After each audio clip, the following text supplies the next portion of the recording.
Hello అండి, welcome to Hanvik blogs. Today's recipe వచ్చేసి వడలండి. ఇది పట్టు మినపప్పుతో చేసిన వడలండి. చాలా బాగుంటాయి, చాలా క్రిస్పీగా సాఫ్ట్గా ఆయిల్ పీల్చకుండా ఎలా చేయాలో ఈ వీడియోలో అయితే చూసేయండి. చాలా బాగుంటాయండి టేస్ట్. అసలు పొట్టుతోనే తినాలండి, పొట్టు లేకుండా తింటే ఏముండదండి. ఇలా పొట్టుతోటి మంచిగా చేసుకోండి. చూడండి దీనికోసం ఏం చేయాలో ఫుల్ వీడియో చూడండి, చాలా బాగుంటాయి. సో దీనికోసమని మనకైతే ఎంతైతే పప్పు కావాలో అంత పప్పు తీసుకోనండి. ఇక్కడైతే నేనైతే గ్లాస్ అండ్ హాఫ్ తీసుకుంటున్నాను. సో మీకు ఎంతైతే కావాలో అంత తీసుకోనండి. ఇవి పట్టు మినపప్పేనండి, చాలా బాగుంటాయి టేస్ట్ కూడా. మంచిగా ఎన్ని అయితే కావాలో అన్ని తీసుకొని వాటిని అయితే 4 టైమ్స్ మంచిగా వాష్ చేసుకోనండి. 3 or 4 టైమ్స్ వాష్ చేసుకోండి. వాష్ చేసుకొని మనకి ఎన్నైతే వాటర్ కావాలో అన్ని వాటర్ పోసుకొని వాటిని అయితే నానబెట్టుకోండి. వీటికి 5 hours సరిపోతుందండి. 5 hours నానితే సరిపోతాయి మంచిగా. వాటిని ఒకసారి 5 hours నానబెట్టుకోండి. సో 5 hours తర్వాత మంచిగా పొట్టు పప్పు అన్నవి నానిపోతాయండి. చూడండి మంచిగా పర్ఫెక్ట్గా నానిపోతాయి. సో ఇప్పుడు ఆ వాటర్ మొత్తం వడకట్టుకోండి. అలా డైరెక్ట్గా పడితే ఏంటంటే పిండి జావ జావ అవుతుంది. సో వడేసుకోండి ఒక 5 minutes ఆ వాటర్ మొత్తం పోయే వరకు. సో చిల్లులు గిన్నె ఉంటుంది కదా, ఆ చిల్లులు గిన్నెలోకి ట్రాన్స్ఫర్ చేసుకొని ఆ వాటర్ మొత్తం పోయే వరకు ఉంచుకోండి. 5 minutes సరిపోతుందండి. మంచిగా 5 minutes తర్వాత మిక్సీ జార్ తీసుకొని కొంచెం కొంచెం పప్పు వేసుకుంటూ మిక్సీ పట్టుకోండి. అన్నీ ఒకేసారి పట్టకండి, కొంచెం కొంచెం పట్టుకోండి. కొన్నే వాటర్ పడతాయండి. ఆల్రెడీ 5 hours నానాయి కాబట్టి ఎన్నో వాటర్ పట్టవు, జస్ట్ కొన్నే పడతాయండి. సో ఇప్పుడు దీనిలోకి ఒక 2 పచ్చిమిర్చి వేసుకోండి. అలానే కొంచెం అల్లం వేసుకోండి. చాలా బాగుంటుందండి టేస్ట్. పచ్చిమిర్చి, అల్లం, జీలకర్ర, ఉప్పు వేసుకోవటం వల్ల వడ అన్నది చాలా టేస్టీగా చాలా బాగుంటుంది.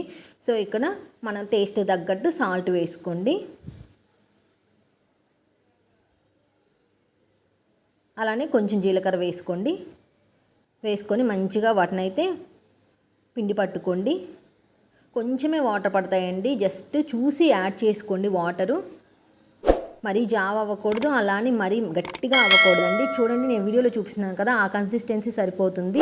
అలా అయితేనే వడ అన్నది పర్ఫెక్ట్గా ఆయిల్ పీల్చకుండా మంచిగా వస్తాయండి.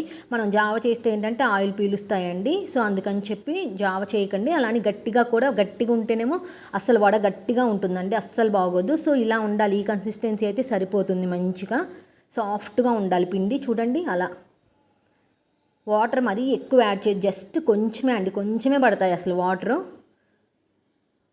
అలా వాటర్ యాడ్ చేసుకుంటూ మంచిగా ఈ కన్సిస్టెన్సీ వచ్చే వరకు పిండి పట్టుకోండి. ఇప్పుడు దాంట్లోకి కొంచెం కొత్తిమీర, అలానే కొంచెం కరివేపాకు తీసుకోండి.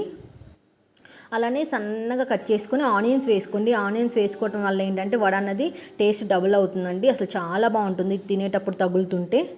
సో ఆనియన్స్ కొంచెం ఎక్కువే వేసుకోండి, సన్నగా కట్ చేసి వేసుకోండి. బాగుంటుందండి ఆయిల్లో వేగిన తర్వాత. ఆనియన్ తగులుతుంది తినేటప్పుడు, చాలా బాగుంటుంది టేస్ట్. సో వాటన్నిటిని మంచిగా కలుపుకోండి. ఆనియన్, పచ్చిమిర్చి, కొత్తిమీర అన్నీ కలిసేటట్టు కలుపుకొని ఇప్పుడు స్టవ్ మీద పాన్ పెట్టుకొని డీప్ ఫ్రైకి సరిపడా ఆయిల్ వేసుకోండి. ఆయిల్ బాగా హీట్ ఎక్కాలండి. హీట్ ఎక్కక ముందు వేస్తే మాత్రం ఆయిల్ పీలుస్తాయి. సో ఆయిల్ బాగా హీట్ ఎక్కాలి. ఆయిల్ బాగా హీట్ ఎక్కిన తర్వాత అలా కవర్ తీసుకోండి. ఒకటి మీకు డైరెక్ట్గా చేత్తో వస్తే డైరెక్ట్గా వేసుకోండి, లేదా అలా రాదు అంటే ఇలా కవర్ తీసుకోండి. కవర్ తీసుకొని దాని మీద వాటర్ అప్లై చేసుకోండి. అలా వాటర్ అప్లై చేసుకొని కొంచెం తీసుకొని దాని మీద కూడా వాటర్ అలా అనండి, సాఫ్ట్గా మంచిగా వస్తాయి. చూడండి వీడియోలో చూపిస్తున్నాను కదా, అలా చేతికి అస్సలు అంటుకోదండి, పర్ఫెక్ట్గా వస్తుంది వడ. మధ్యలో హోల్ పెట్టుకోండి, పర్ఫెక్ట్గా కుక్ అవుతుంది వడ అన్నది. సో అలా పెట్టుకోండి. చూడండి ఎంత బాగా వస్తుందో రౌండ్గా. సో చేతితో రాని వాళ్ళు ఇలా కవర్ తోటి వేసుకోవచ్చండి. మంచిగా చాలా రౌండ్గా చాలా బాగుంటాయి, క్రిస్పీగా సాఫ్ట్గా చాలా బాగుంటాయండి టేస్ట్. ఒకసారి మీరు కూడా మినపప్పుతోటి ట్రై చేయండి, పట్టుపప్పుతోటి అసలు చాలా చాలా బాగుంటాయి. సో వేసిన తర్వాత ఒకసారి వాటిని కలుపుకోండి. ఇప్పుడు మీడియం ఫ్లేమ్లోనే పెట్టుకోనండి, మరీ హై ఫ్లేమ్లో ఉండకూడదు. లోపలేమో కాలదండి, బయట కాలుతుంది. అందుకని చెప్పి ఎప్పుడైనా సరే వడలు మీడియం ఫ్లేమ్లో పెట్టుకొని కాల్చుకోవాలండి. సో చూడండి ఈ కలర్ వస్తే సరిపోతుంది. మరీ ఎక్కువ కాలితే ఏంటంటే చేదు వస్తాయండి. ఇది పట్టు మినపప్పు కదా, సో ఎక్కువ కాలితే ఏంటంటే ఆ పొట్టు అనేది చేదు వస్తుంది వడ. సో అందుకని చెప్పి ఎక్కువ కాలాల్సిన అవసరం లేదండి, జస్ట్ ఇలా ఈ కలర్ వస్తే సరిపోతుంది. ఎందుకంటే ఆరిన తర్వాత కలర్ చేంజ్ అవుతుంది. సో మీరు కూడా ఒకసారి ఇలా ట్రై చేసి ఎలా వచ్చిందో నాకైతే కమెంట్ చేయండి. ఈ వీడియో కనుక మీకు నచ్చినట్లయితే ప్లీజ్ లైక్ చేయండి, షేర్ షేర్ చేయండి, సబ్స్క్రైబ్ చేయండి. Thank you for watching.